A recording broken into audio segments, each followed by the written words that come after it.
उसको निकाल दिए वहाँ से। अब जैसे ही राजकुमार सुनते हैं तो वो राजकुमार जैसे ही सुने कि मेरे को देश निकाला होता है, तो उन्होंने अपनी चुनैया मुनैया निकाली। अब राजकुमारी को पता चला कि मेरे कारण भाई को निकाल दिया गया, तो मैं भी नहीं रहूंगी। राजकुमार अपनी बहन को लेके निकल जाते हैं जंगल में। अब वहाँ कुछ दिन कहते हैं कि ऐसा होता है कि वो चुनैया मुनैया को खाना देना भूल जाती है, और राजकुमार अपना खाना वाना लेने फल तोड़ने जंगल को गए हुए होते हैं।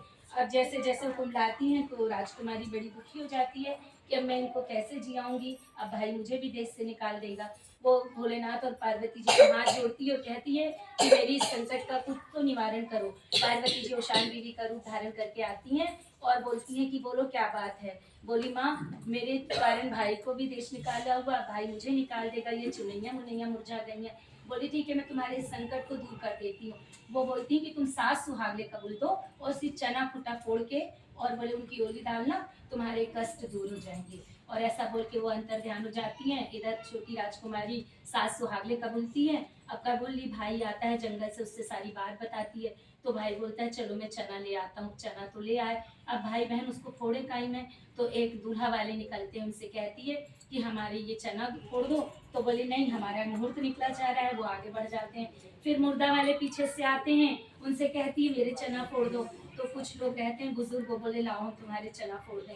वो उसके जैसे जैसे चना फूटते हैं वैसे वैसे उनका मुर्दा राम राम कह के उड़ बैठता है। उधर उनका दूल्हा कुंधा जाता है।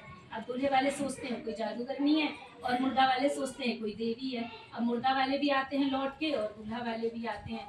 तो उनसे बोलती कि मेरी समस्या का और मेरे संकट का हल तो शान बीवी माता ने किया था। आप भी अपनी खुशी के लिए मुर्दा वालों से कहते हैं आपके यहाँ बहुत बड़ी खुशी आई है, आप भी कबूल दो। और दूल्हा वालों से कहती है आप भी कबूल दो, तो आपका भी संकट दूर हो जाएगा।